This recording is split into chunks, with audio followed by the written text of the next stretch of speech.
Hey everybody, welcome to the show. Around the Nation right here, Jeff Waldorf here with you on this very important Thursday evening. Yes, we have had the full Mueller report, so we're going to talk about mostly about obstruction. I'm just going to be playing out and say we've got a couple of stories on Bill Barr, acting Attorney General, and his performance earlier today. So now we've got that. Then we've got Medicare for All. We're going to talk about the reaction to Medicare for All as far as health insurance companies goes. Then we have progressives fighting back against smears against Medicare for All. And then we've got a story on AOC. Awesome. So fun stuff, like I said. So before we get into it, I want to urge everyone to please like and share the stream if you haven't already. So very, very important. Hit that like button. Let's see. Again, thank you so much for sharing the stream. Again, it helps out the show a lot. So thank you so much for that. Let's go to patrons. So I haven't been able to do that for the last, at least yesterday, because I kind of ran out of time. So I'm going to do that now. Give out some patron shout-outs here, those who support the show. Mercedes Roman, Terry Hampton, Eric Benua, Jay Stage, Nicholas Nolberger, Ali Yaldrum, and Richard Mays. So those are the patrons that I'm thanking for today. Patrons get the full show without ads, so ad-free. You can watch it whenever you want. Sign into your Patreon. You'll have a link to a YouTube video that you can watch where it basically condensed. It's got the breaks taken out of it, or the break that I normally take towards the middle part of the show. And then, no ads. It's kind of cool. So it's a way that you can watch the show ad-free. Patrons who have a level 2 membership and above are able to get that. So that's $3 and above. Not bad. Okay, anyway. Let's move on here. Let's get into some of the stories. We'll start out with Bill Barr. So that is the story of the day. Okay. So earlier today, Attorney General William Barr, Trump's Attorney General, held a press conference on the much-hyped Mueller report. Now, some of people on social media were not happy with some of Barr's answers, especially when it comes to obstruction of justice charges. Now, to give you some context here, the Attorney General revealed that Special Counsel Robert Mueller examined 10 instances of possible obstruction done by President Trump. However, Barr said he and the Attorney General, Rod Rosenstein, disagreed with the investigation's legal theories and decided to dismiss them. And since, of course, you had Mueller that couldn't come to a conclusion whether or not there was obstruction and was actually handing it off to Congress to look at that. And I've got a quote here from one of the leading Democrats in the House that's going to infuriate you guys. We'll continue here with what I think about Bill Barr. He's Trump's lackey. I mean, plain and simple, right? Of course he's going to dismiss him. Of course Rosenstein's going to dismiss that. He's doing exactly what he was hired to do, and that is defend Donald Trump. He's acting as if he is basically Trump's personal lawyer, which, ironically, that is exactly the role that he envisioned for Jeff Sessions. And I have an awesome quote, by the way, later on in the show about that. Actually, I want to give that to you right now. This is a quote here from President Trump in the report where he was addressing Jeff Sessions recusing himself. He said, quote, "Oh my God, this is terrible. This is the end of my presidency. I'm effed. How could you do this to me, Jeff? How could you do this to me, Jeff?" He recused himself, and so ultimate act of betrayal, and then, of course, led to other things and actually did eventually lead to the special counsel being appointed. So now I want to show you Barr's defense of these obstruction of justice charges, one of them, of course, being firing James Comey. Barr argued that the president had not obstructed justice because he was justifiably frustrated and angered by his sincere belief that the investigation was undermining his presidency, propelled by his political opponents and fueled by illegal leaks. That's the statement from the Attorney General, not Trump's lawyers. That sounded exactly like what somebody who has been assigned to defend Trump sounds like. And so when you get to the, of course, what that statement basically boils down to is, well, the investigation hurt Donald Trump's feelings. So because it hurt his feelings, his delicate feelings, because we know he's a snowflake with a very, very thin skin, it's not a crime. He said, well, he didn't obstruct justice. He didn't obstruct justice by firing James Comey. He didn't obstruct justice by lashing out the DOJ, firing Jeff Sessions for for recusing himself, hiding knowledge of the Trump Tower meeting involving Donald Trump Jr. None of that's considered obstruction. None of the 10 counts that the Mueller investigation found of him possibly obstructing justice were considered obstruction of justice by William Barr. Now, Mueller in the report said he, quote, lacked the confidence to clear Donald Trump of obstruction of justice and said that Congress should take action on at least 10 instances where the president sought to interfere with the probe. So it's up to Congress. However, Bill Barr says, oh no, Trump didn't do anything wrong at all. Now, to get to where the Democrats are on this, Steny Hoyer, one of the top Democrats, I think he's the number 2 Democrat in the House when it comes to Congress actually doing anything about it. He said, quote, impeachment, not worthwhile after seeing Mueller report. I guess we're just not going to do anything. There are 10 counts of obstruction of justice that Mueller says we should probably look into as is our job. And the Democrats, again, blow it. That's the Democratic Party for you. But anyway, so now let's get to some tweets here, because these are fun, especially after this depressing news. Now, Charles Pierce tweeted, in case you missed it, the Attorney General of the United States just blamed the media for the president's obstruction of justice. This is completely effing amazing. And to me, not amazing, not shocking at all. Of course this was going to happen. Matthew Miller said, never thought I would hear an AG stand up and make excuses for a president's repeated attacks in the DOJ and its lawful investigations. Such a shameful performance. Paul Waldman says, Barr seems to be arguing that while Trump tried to obstruct justice, that was totally understandable because a lot of people were criticizing him and that made him mad.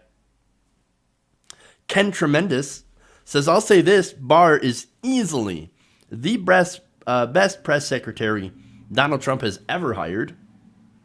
True. Susan Glasser says, this is news here. AG gives president early secret access to reporting investigating him.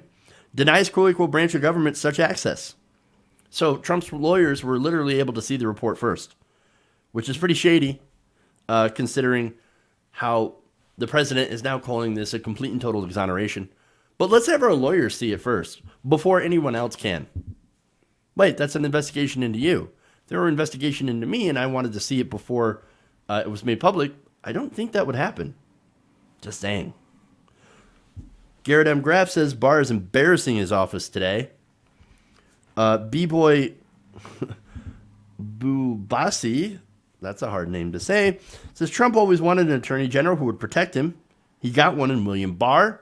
That's the whole point I've been saying before. That's why he hired Barr. That's why he appointed him to that position. Gary Legham says, good news, everyone. The president isn't a crook. He just couldn't handle the pressure of the situation without blowing several gaskets. David Ross says, training your whole life from being a loutish teen at an elite boarding school on into your bulky, lawyerly 50s for the moment when you're called upon to stand upon TV and explain that the president, quote, sometimes gets upset because how rude people are to him. So rude. So rude. Bree Newsom Bass says, again, Barr's presence as AG in this moment is part of the ongoing effort to obstruct justice. He replaced Sessions, who, though evil and awful and eager to persecute immigrants, did not pass Trump's loyalty test. This entire situation is a farce. It's what dictators do. Jared Sexton says the Attorney General isn't supposed to be the president's personal defense attorney, period. And finally, Anand Geraharidis says, henhouse safe and under control, according to Fox. Now, a serious question. Did any of you expect anything different? We have a government run by crooks. I mean, Donald Trump is clearly a criminal. And that's not hyperbole. He has done crimes. He literally defrauded people out of money with a fake university. No, he's a criminal. And he surrounds himself with criminals. With people, again, you look at all the different indictments and all the people that were in his inner circle that are now serving jail time or have been indicted. I mean, come on. You don't think that he was going to find a way to get the people around him to protect him? Look at Michael Cohen. Michael Cohen is a complete liar. Lies all the time. Got busted for his lies. And he lied mostly on behalf of the president. And now I think he's lying to, of course, save himself. So come on, man. He is surrounded by liars and frauds. Donald Trump himself loves those people because, well, he puts those people in those positions in order to protect him, right? And so the one thing he demands is loyalty above all else. So what they do is they run interference for him. They defend him. Sometimes they do illegal things on his behalf. And sometimes they don't. And when they don't, he gets rid of them. So who's left? And the people like Barr who do this stuff on his behalf, this is just another day for them in defending Donald Trump, the criminal in the White House. Okay. One more on the investigation here. Then we'll move on to other stuff. All right.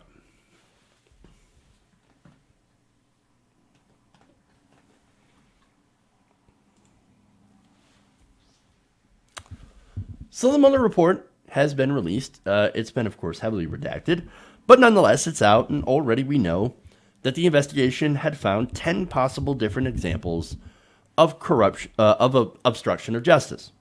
Now, in a press conference Thursday morning, Barr argued that the president had not obstructed justice, in his view, because he was, quote, justifiably frustrated and angered by a sincere belief that the investigation was undermining his presidency, propelled by political opponents, and fueled by illegal leaks. So, basically, his defense is, the president was having a tantrum. I mean, is he really guilty of obstructing when he was mad? That's a really bad defense. Now, we also find out in the report itself that Trump, when he was angry, had certainly tried, but in many cases had failed to do obstruction because his orders were either ignored or he had bungled in those efforts. Of course, we have bungler-in-chief. Now, according to the report, the president's efforts to influence the investigation were mostly unsuccessful, save for those 10, right? But that is largely because the persons who surrounded the president declined to carry out his orders or accede to his requests. Really? The example of demands by Trump were telling former FBI Director James Comey to let it go in the Michael Flynn investigation. Former White House counsel Don McGahn was told to tell the acting attorney general that Mueller must be removed, but was instead prepared to resign over the president's order. That's again another example of somebody like, no, I'm just not going to do that. That's clearly illegal. Corey Lewandowski and Rick Dearborn did not deliver the president's message to Sessions that he should confine the Russian investigation to future election meddling only. So, again, you have people saying, yeah, you know what? That's nice and all, but we're just not going to do it. And McGahn also refused to recede from his recollections about events surrounding the president's direction to have special counsel removed. Despite the president's multiple demands that he do so, consistent with that pattern, the evidence we obtained would not support potential obstruction charges against president's aides and associates beyond those already filed. So now, basically, yeah, he was definitely trying to do obstruction, but he sucked at it. And the people around him also were like, no, we're not going to do that. And that's aside from the 10 counts that they found were definitely, at least in the report, considered possible obstruction attempts. So, okay. So now, we could have had far more. Isn't that amazing? That's crazy. Now, it's just like, it brings me back to some of the stories when Trump was running his businesses, and he would tell people to do illegal things, like, for example, not putting Braille in his buildings, right? Now, so the story was that he walked up, and he was like, what are those bumps? That's Braille. What's it for? It's so that blind people can read. No blind person's going to be in Trump Tower. I'm not going to let them hear. You know, that's against the law. I don't care. Get rid of it. Illegal things. Again, the president's a criminal. So, of course, he's going to try to do criminal things. And try to order people to do criminal things. He's not... look, McGahn and the rest, they're not the only ones that have recollection of doing so. Of being told to do illegal things. You also had former Secretary of State Rex Tillerson, who was like, yeah, the president would tell me to do illegal things, and I would say, I can't do that. And then he would get mad at me, and he would yell at me. But then he would forget about it later. Child. And so, yeah, that's the other thing. So they tell him to do something illegal. He doesn't do it. And then he either gets distracted or he just forgets about it and is already on to the next thing. Again, child. He has no, he's that dumb. This man-child certainly tried to obstruct justice. And if it weren't for his staff, the special counsel would have found so many more examples of it and possibly would have made obstruction of justice charges stick. And yet, the special counsel left it up to the attorney general and left it up to Congress to do something about it. And Barr, of course, Barr being a lackey, says, we're not going to do anything. I mean, it's not obstruction of justice because his feelings were hurt. And you do the same thing if your feelings were hurt. You try to obstruct justice too. Really. Oh, and then get this. He also said in the report that Trump had no corrupt intent in wanting to break the law. What a standard. I mean, I had no bad intentions to obstruct justice. I was just really, really mad because the TV guys said mean things about me. So it's not illegal, right? Is anybody ever going to be held to the same standard as Donald Trump? Or is Donald Trump ever going to be held to the same standard as everyone else? Probably not, because the man gets away with everything. Everything. Again, they impeached Bill Clinton, the Republicans did, over a blowjob. These two sides are not even. And guess what? Steny Hoyer, number 2 Democrat in the House, says, impeachment, not worthwhile. And here we go. The Democrats bungle it again. I mean, they give up the fight before the fight even starts. They've already given up. Yeah, we're not going to go after these obstruction of justice charges. Okay. Well, that's how the establishment wants to play it. They might as well be controlled opposition at this point. But I want to show you one more quote here. And this is when the special counsel was announced, right? This is after Jeff Sessions recused himself. And it led to Rod Rosenstein appointing Robert Mueller as the special counsel to this investigation. And his remarks were, quote, "Oh my God, this is terrible. This is the end of my presidency. I'm effed." Right, because people who don't do anything think, "Oh my God, there's an investigation to me. I'm screwed. Oh, I'm totally screwed. The end of my presidency." No, that's not what happens. But unfortunately for the rest of us, the matter of obstruction is basically over. Democrats ain't going to take it up. Bill Barr has already done his job, fulfilled his purpose, and defended President Trump. So I guess that's that. Move on.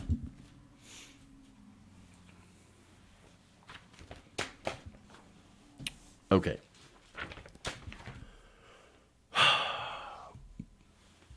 Moving on. So let's get away from the Bill Barr memo. Or not the memo, sorry, but the press conference or whatever the hell that was. All right. Excuse me. So the popularity of Bernie Sanders, and more importantly, the policy of Medicare for all, is now wreaking havoc on health insurance company stocks, according to Bloomberg. So now, great. So now investors, apparently, according to Bloomberg, are growing increasingly fearful that single payer could eventually become a reality. They said together the shares of hospitals insurers had lost $28 billion in market value on Tuesday.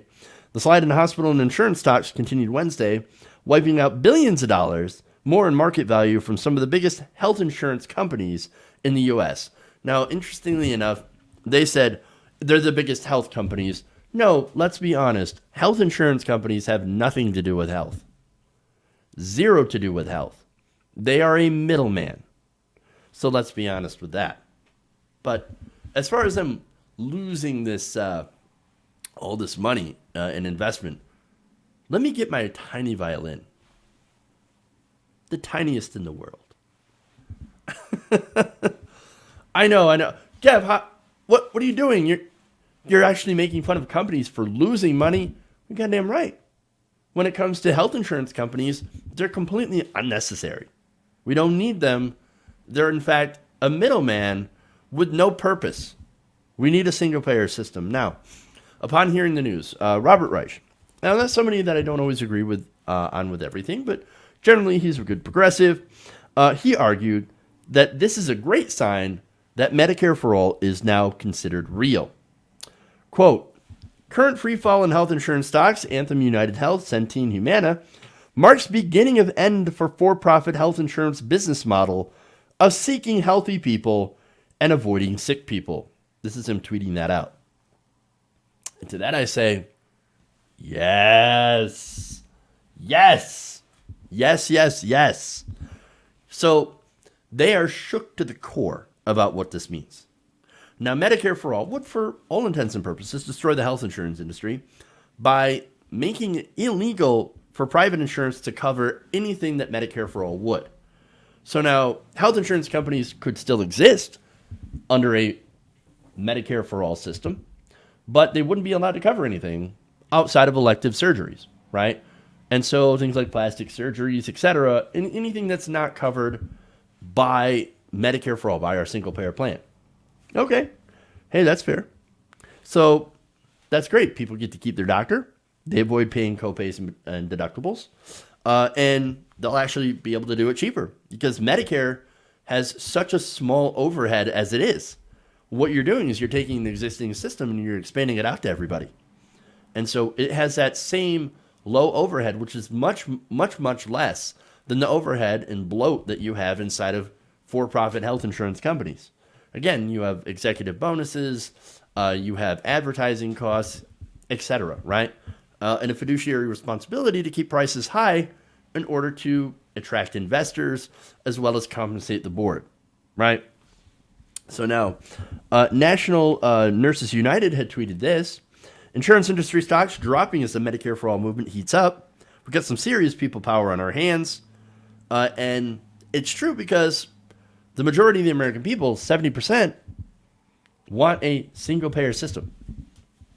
Now, these blood-sucking insurance companies, however, they're going to do everything in their power to deny claims and extract profits. And they are seeing the writing on the wall, and that's fantastic. So, but like any endangered industry, they're going to fight tooth and nail to stop this, and they're already starting. So far, they're getting their cronies in the establishment, especially in the Democratic primary right now, to push for Medicare for all, extra, whatever, right? And there's so many different plans that aren't actually Medicare for all. Basically, they're just glorified public option plans. Now, public option, it keeps private insurance around. Wait. No wonder private insurance companies are more in favor and are given to think tanks like the Center for American Progress in order to push the public option plan as a contender to Medicare for all. And of course, they also lie about Medicare for all in what it would do, who it would cover, etc., and the costs. Now, the right wing, of course, the right wing doesn't want to do anything on healthcare, so that's why I'm not really talking about them. What they want is to basically to go back to the bad old days where health insurance companies can continue to do anything that they want in pursuit of profit. That includes making people die. Now, as far as mainly since this is a discussion that we're having on the left between this more centrist corporate wing of the Democratic Party and progressives who believe in Medicare for all and are pushing it, these corporate Democrats are spreading falsehoods, like single payer will have worse care at a higher price. That's not at all true. They're calling it a government takeover of healthcare, which is a right-wing talking point. That's not true either. The insurance itself actually will be government funded, but it'll be different than the VA because the VA is actually government-run healthcare. So, and the VA has its own issues as well, and I think a lot of that is due to lack of funding, and a little bit of mismanagement. Single payer won't be that. It won't be government-run healthcare. It'll be government-sponsored insurance, which, again, we do already through Medicare. And so what will happen is more people, as it expands over a 4-year period, will begin to cover more and more people. Again, we already have the infrastructure for it, and I'm sure there will be challenges in being able to expand that market and add new benefits onto it, and to get doctors, of course, in hospitals to agree to, a certain price, whatever. But that stuff is, endemic in any change in the system, right? And there will be some disruption, but not really a disruption on your side for getting your benefits.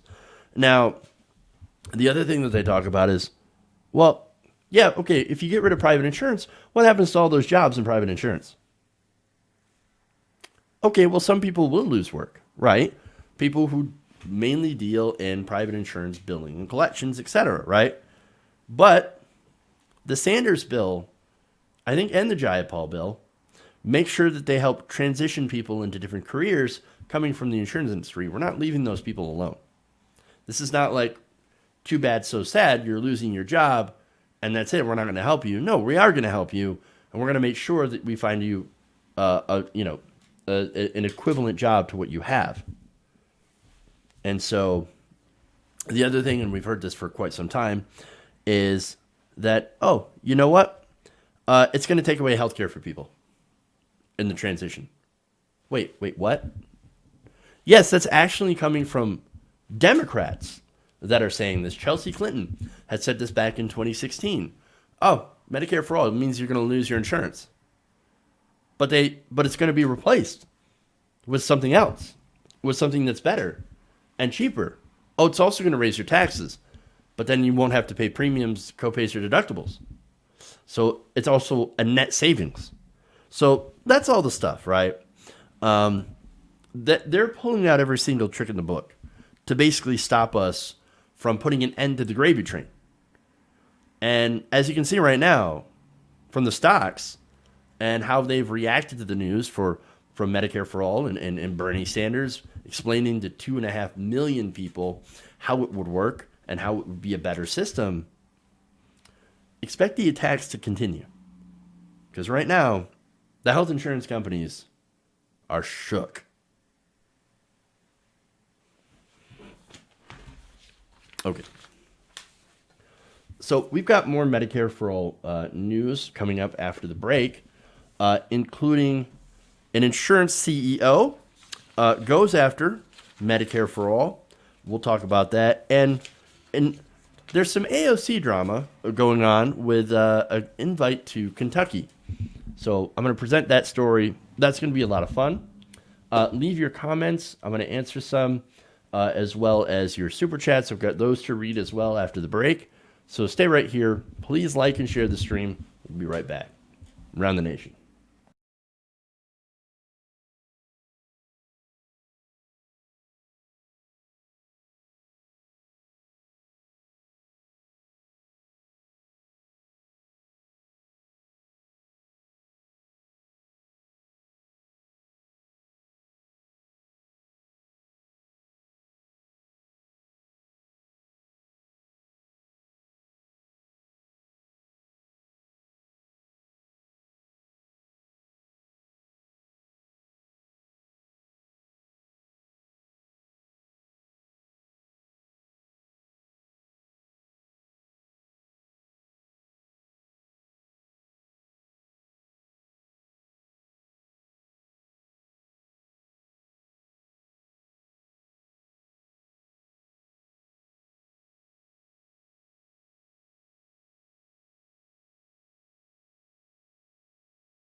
Welcome back to the show. Around the Nation right here. Jeff Waldorf here with you. Okay, so we've got some great comments here from you guys, as well as some super chats, so let's read those first. Jedi Mullet says, the Deepwater Horizon sank on Earth Day. Irony.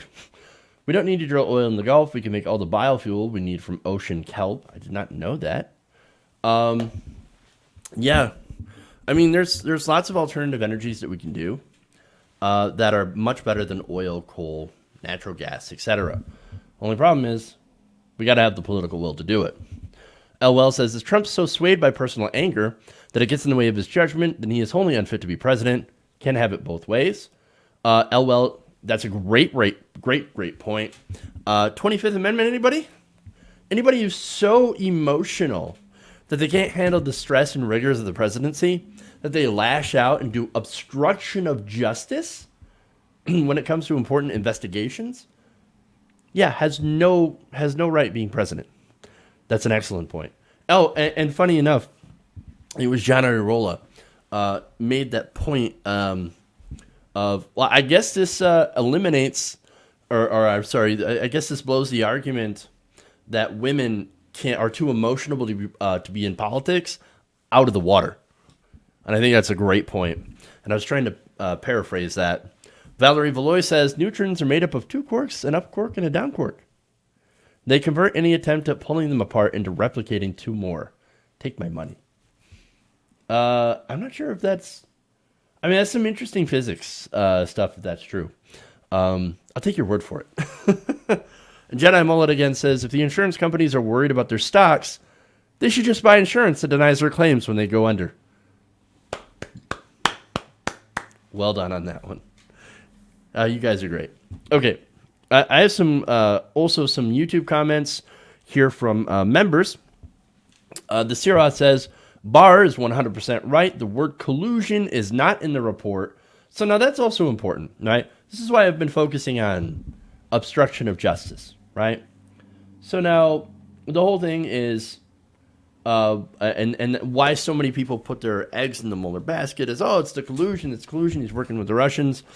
Well, they didn't find that. Mueller didn't find evidence of that. Donald Jr. apparently was too stupid to actually do collusion, and that's fun, even though he tried. And so I think it comes down to Donald Trump and his family were just too dumb to do it.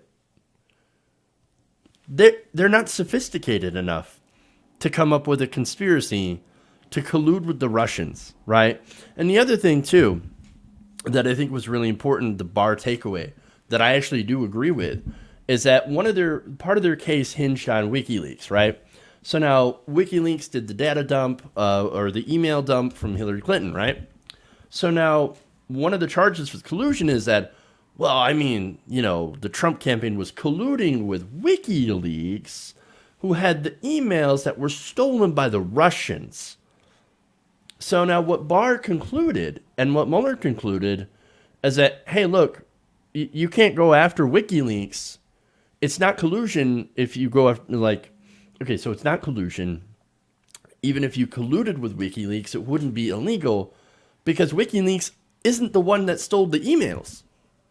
And I actually think that's correct. That's a correct interpretation. So that I had no issue with. But it's all this stupid stuff about, you know, how the president can't obstruct justice because he's pissy. No. Okay. So anyway, more comments here. And yes, you're right about that. So this year off. Sarchek says, Jeff, Trump's entire administration are nothing but lackeys who defend Trump on a daily basis. He's right about that. A couple of non-member comments. Chaz Braziel says, this will be the oranges of his downfall from the presidency. Well said on that. And Zach Sherman with a little bit of righteous anger here says, I'm so sick of the Democrats. They freaking suck. They are paid to bow down to Republicans. I wouldn't be surprised if you thought that they were paid opposition or what is it? Maybe not paid opposition, but I don't know. I forget that phrase now. But yeah, they're terrible. People like Steny Hoyer and Nancy Pelosi. They're not going to fight again, and it's irritating. And apparently, I don't know my physics. So anyway, okay. That said, let's get back to Medicare for All.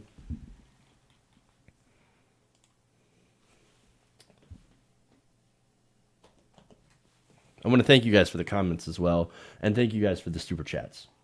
All right, now let's get in. Now, the CEO of one of America's largest private insurance companies faced a lot of backlash and a lot of pushback from progressives after he attacked Medicare for All. Now, this is United Health Group CEO David Wichmann, and he basically told investors during a call that Medicare for All would, quote, destabilize the nation's health system.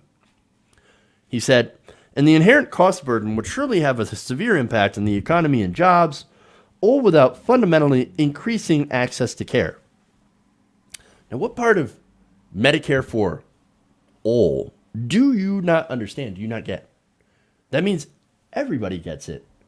Of course you would have access to care. Oh, but Jeff, what about waiting periods? What about waiting times? Everybody's going to go to the doctor, even people that aren't even sick. Wait, what? Who goes to the doctor when they're not sick? Now, I realize there will be an increase of people going to the doctor because guess what? There's a lot of people, because of the system that we have, that have been unable to go to the doctor for years and unable to get medical care. Yes, those people will be the first people to actually take advantage of that system because many, for the first time in their lives possibly, they actually have health care and have health insurance. So yes, that is going to be a thing, right? Now, is it going to fundamentally decrease the access of care for everyone else? I don't think so. Not necessarily, right? Now, one of the problems, I guess, related to that is, well, we might not have enough doctors to open it up for new people. Well, if Medicare for All is going to be a thing, and I hope and I believe that it will be, there is a 4-year phase-in period in which at least you could try to increase the numbers of doctors. Hey, you know what would also help? Maybe if we make medical school not so expensive. Maybe do like free college so that medical students don't have to pay so much. And also we could increase, for example, immigration visas for highly trained doctors from abroad. That could also work as well to temporarily alleviate that crisis or possible crisis, right? So, yes, there are issues with the implementation, but as far as destabilizing the nation's healthcare system, no. You know what? Our healthcare system is already unstable. Here we have a system where you have millions of people that don't have access to a doctor, or millions of people that, even though they have insurance, cannot see a doctor because of copays and deductibles that are too high for people to be able to afford. You don't think that's a disruption in the system? But to them, of course, working as intended. Now, look, let me read an article here from Common Dreams. They said, under the Medicare for All plans introduced in both the House and the Senate, every American would be guaranteed comprehensive health coverage. 2 studies released over the past year, including one from a Koch-funded think tank, showed single-payer would result in trillions of dollars in savings compared to a current for-profit system. And now Senator Bernie Sanders said recently at his Fox News town hall, as usual, the insurance company CEO has got it backwards. Medicare for All stabilizes healthcare for people. I'm sorry, that's not Bernie Sanders. Well, Bernie Sanders did say something along those lines. Michael Lightley, who is the founding fellow of the Sanders Institute, told Common Dreams, quote, that this is what Sanders has been saying. He also said, yes, we will end the insurance company denials of care, eliminate premiums, deductibles, and copays, no longer allow our taxes to subsidize their profits. We will destabilize United Health's ability to enrich themselves at the expense of our health care. I love that. That's a fantastic quote. More. Warren Gunnels, Bernie Sanders' staff director, said, I'm not concerned about the feelings of health insurance executives. Already, I love it. More. Whether the United Health CEO likes it or not, we will no longer tolerate a system allowing him to make $83.2 million while Americans go bankrupt when they get sick. The greed of United Health is killing Americans. Together, we will end it. And again, it gets worse. It's not just Americans lacking health care and going bankrupt. It's also people dying when they can't get their insulin. How many stories have we talked about?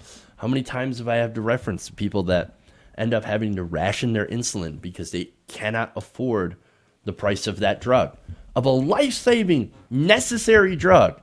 They can't afford it.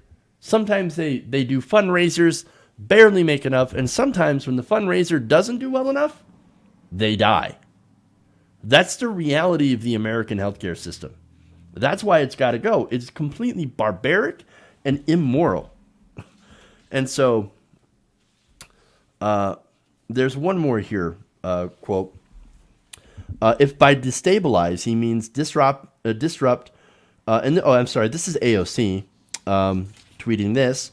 If by destabilize he means disrupt for-profit insulin schemes because the discovering scientists freely gave away the patent because they didn't want us to price gouge life-saving medicines, then yes. P.S. Medicare for All is Representative Jayapal's bill, not mine, and I'm proud to co-sponsor it. David Sirota was a journalist. Now he's working for Bernie Sanders' campaign as his communications director. Says United Health, which paid its CEO $83 million in 2017, just dropped off Iowa Medicaid program, destabilizing 425,000 people's lives. And yet the same United Health is now claiming it is worried about destabilizing the healthcare system. And finally, Public Citizen noted, and I had mentioned this before, that the CEO of United Health had made $83 million in compensation in 2017. Is he worried about AOC and Senator Sanders destabilizing our healthcare system or his bank account? I love these responses. This is what happens when progressives fight. And we have the high ground. We have the high moral ground. And they do not. Because, look, they're defending a system that subsidizes health insurance profits instead of people's health care. Where some people, as I said, are forced to put off going to a doctor or avoid, getting new medication or rationing their medication because of their costs. It's a barbaric system. And there are those now that are feigning that they care about that and they actually care about health care while trying to destroy the very thing that could actually fix the entire system. Medicare for all. I mean, it's crazy. No, they're not interested in fixing healthcare. What they're interested in is the status quo, keeping it the way things are right now, because the way things are right now got them really, really wealthy. Last week, a whistleblower from United Healthcare, it's a subsidiary of United Health, talked about their efforts to destroy single payer. And this was leaked here from United Healthcare Stephen Nielsen. He said, apparently told shareholders, we are advocating heavily and are very involved in the conversation. Now, this conversation includes, of course, business executives, Democratic Party leaders, and so that's very important, people who are against Medicare for all. And he continues by saying part of it is trying to be thoughtful about how we enter in the conversation, because there is a risk of seeming like it is self-serving. Oh no, it's a risk of seeming like we're self-serving. Seeming? Really? Really? Now, you know what this healthcare CEO guy is? He's literally a middleman who just skims money off the top of your premiums before paying your doctor or your hospital. And any attempt to disrupt that system, of course, is going to make you look like it's self-serving, because literally that's what it is. You are trying to serve yourself. You're trying to make sure to save your profit margin and your business. So, yeah, no, not buying it at all, right? No. The thing is that insurance, as I said, is completely unnecessary, and it's actually bad for patients. Private insurance is. These companies have a fiduciary responsibility to investors to give a return on their investment, and board members who require compensation packages. And so these companies, they will keep prices high. They have an incentive to, premiums high, and the amount spent on your care as low as possible. Now, that whistleblower also told the Post Jeff Stein that he leaked Nelson's comments because he felt that Americans needed to know exactly who it is that's fighting against the idea that healthcare is a right, not a privilege. So now we know it's the health insurance companies and what they're saying. Now, unfortunately, these companies, as I said before, have help from corporate Democrats and Republicans who are more than willing to go against the will of the people to protect basically the bank accounts of their donors. It's only karma now that we're starting to see a massive drop in health insurance stock shares or shares on the stock market. They know their time is coming soon. They know the people are going to get a better healthcare system. They know they want Medicare for all. Okay.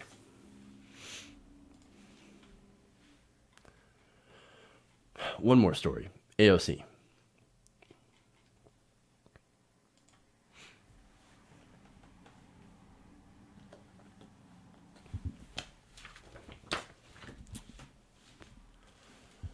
So Representative Alexandria Ocasio-Cortez is now firing back at a Republican representative after one of his friends rescinded an invitation for her to come visit a coal mine in Kentucky.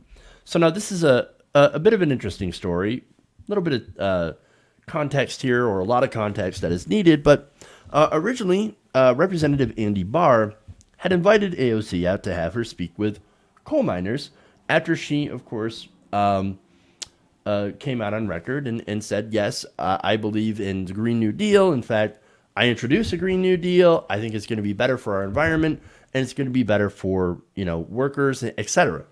It's a fantastic program, right? Now, Barr says, well, why don't you have them? Why don't you have her, you come down and you tell coal miners to their face that the Green New Deal, that is going to destroy their jobs, how it's better for them. So now, of course, the whole intent is one of those, haha, got you moments. You're not going to do it because you're going to have to actually come down and you're going to have to talk to people in my district and tell them why you want to eliminate their jobs. And of course, most establishment Democrats, they never go for that. They're like, oh, no, Republicans, you're right. No, I'm not going to push for this bold policy at all. Right? They're always too scared to do that. AOC, she has no fear. She has the facts, so she can come down and say, look, solar is a growing industry, several times larger than coal. What the Green New Deal has is that it has a transition period. What we're going to do is we're not just going to leave you behind. Any plan that eliminates a sector of the economy when it comes to fossil fuels and energy is going to be made up for by another part of that the economy in the Green New Deal. So, for example, coal miners will go and work at solar plants, or they'll work on, windmills and things like that, or I should say wind turbines, right? So, as I said, it's a smart thing to do, and I actually do encourage her to go and talk to those people in, West Virginia and these mining towns and tell them, hey, we got your back. We'll get you out of the coal mines and into something better and cleaner, and we'll still have you'll still have good jobs, but you won't have to destroy the environment to feed your family. So now she was invited. She said, absolutely. That threw this Andy Barr into a little bit of a panic. He's like, oh, crap. We didn't actually mean to invite you because you're going to talk to people and you actually made a lot of sense. So, we need an excuse. Now we need a way to uninvite her. Ilhan Omar. She said something bad about 9/11, which she didn't. She said that some people did something, and then we're Muslims are losing civil rights, and then Dan Crenshaw came and attacked her, and then you attacked Dan Crenshaw, but now you need to apologize to Dan Crenshaw, or else you're uninvited. You're uninvited. That is such a gigantic case, a very clear case of moving the goalposts, as usual. Now, AOC responded to that by saying the GOP thought that they could catch us with a bluff. Now we've got them on their back foot stutter stepping. Hashtag too late. So now enter another player into this. So already you have Ilhan Omar, AOC, Andy Barr, and Dan Crenshaw. Now here comes Representative James Comer, who's a Republican. Now Comer offered a different reason as to why Andy Barr rescinded his coal mine invite. He said, Ocasio-Cortez is a movement of millennials that follow her. She's a lot more prepared when she comes to committee meetings. She is smart, and I think that we need to be very prepared when we debate her on issues that we're having a hard time with. There's still a future for coal, but we need to make sure that we're debating the right people on that issue. And apparently AOC is not the right people, and he goes on to explain why. I don't see any upside to bringing Ocasio-Cortez in. It's not likely that a visit would change her views about coal in part because she's pretty set in her ways. And that was in a radio interview. AOC responded by saying, quote, GOP is getting scared that up close their constituents will realize I'm fighting harder for their health care than their own representatives. Now, what does health care have to play in it? The Green New Deal also says that Medicare for all would be a gigantic part. So, as well as the Green Jobs Guarantee. Now, Comer had a response to that. LOL, my constituents know that your socialist policies like Medicare for all and Green New Deal will not work. Well, is that so? Well, how come you and your buddy are so scared to have her come and talk to those? It's not as if Bernie Sanders just recently went on Fox News and got a room full of what we assume are mostly Republicans to cheer for single payer, right? Oh, right, that actually did happen. And it turns out that even those supposed socialist policies are actually incredibly unpopular, or are incredibly popular, even with Republicans. Weird. It's almost as if populism works and Americans want health care and don't actually want to destroy the environment to help coal, oil, gas, and companies make more profit. But no, they're using Omar as an excuse. Barr is, and now Comer is saying, well, you know, she's not going to change her mind anyway. The whole point is not to change her mind. It's to talk to constituents and to explain to them why these programs, these policies would actually be incredibly beneficial. And so she should be able to do that. And of course, she could go down to Kentucky anytime herself and do the same thing. So it is kind of interesting how they rescinded that invitation, even though it's not there's not something barring her from going to Kentucky. And I actually hope she does go. But look, using Omar as an excuse, it's ridiculous. Omar's got nothing to apologize for. Right-wingers get their feelings hurt, as usual, and especially when it's pointed out by AOC, and this is what Dan Crenshaw got his panties in a bunch for, right-wing extremists were behind all U.S. domestic terrorist killings, as she pointed out.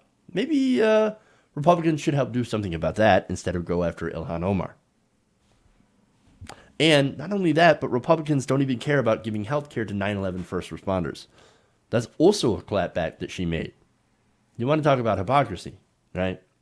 But the whole thing is to try to find a way to disinvite a congresswoman who called them out on their ridiculous bluff. Don't mess with AOC. She will burn you every time. Okay. That's it. That's all I got for you guys today. Thank you for going around the nation with me today. One more thing. No, actually not. I mentioned that yesterday, but the fundraiser is still up for the camera. I have the camera ordered. Could use some things to get it fully operational, like memory cards and things like that. So you still want to donate, that's fine. I'll take donations up to $1,500 because that's what it was originally set at.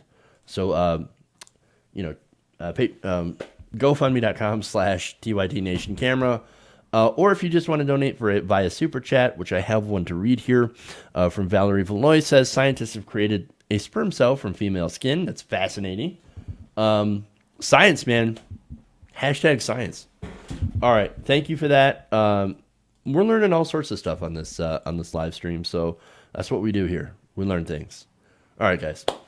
Love you all. Thank you. And remember, change begins with you. Good night, nation. We'll see you guys tomorrow right here